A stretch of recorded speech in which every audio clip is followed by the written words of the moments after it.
Hello everyone. In this video, we'll see how to install Node.js on your machine. One way is to go to the Node website. Let me Google it. Go to the download section and get the version for your OS. There's a Windows installer, Mac OS installer, and Linux binaries. You can also get them as Docker images. There is a long-term support version and a current version. The current version has latest features, but I typically would go with the LTS version. Apart from downloading it from the Node website, some other ways are on a Mac platform using the homebrew, so typing in the command brew install node. On Windows, the chocolatey, so choco install node.js.install. And on Linux, I prefer using NVM or Node Version Manager.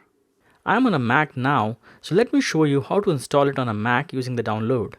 However, the process is fairly simple for other platforms too, where you download and follow the instructions of the installer. Let me click on the Mac OS binary, which downloads this package. Let me double click it, and it starts the Node installer. It is a very intuitive process. Just follow the prompts, and the installation should be complete.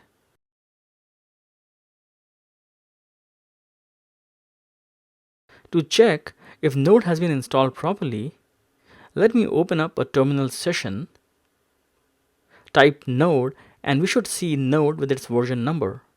This would mean that Node is properly installed on your machine and you are good to go.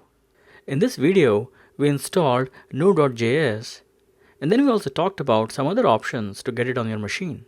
Thanks for watching.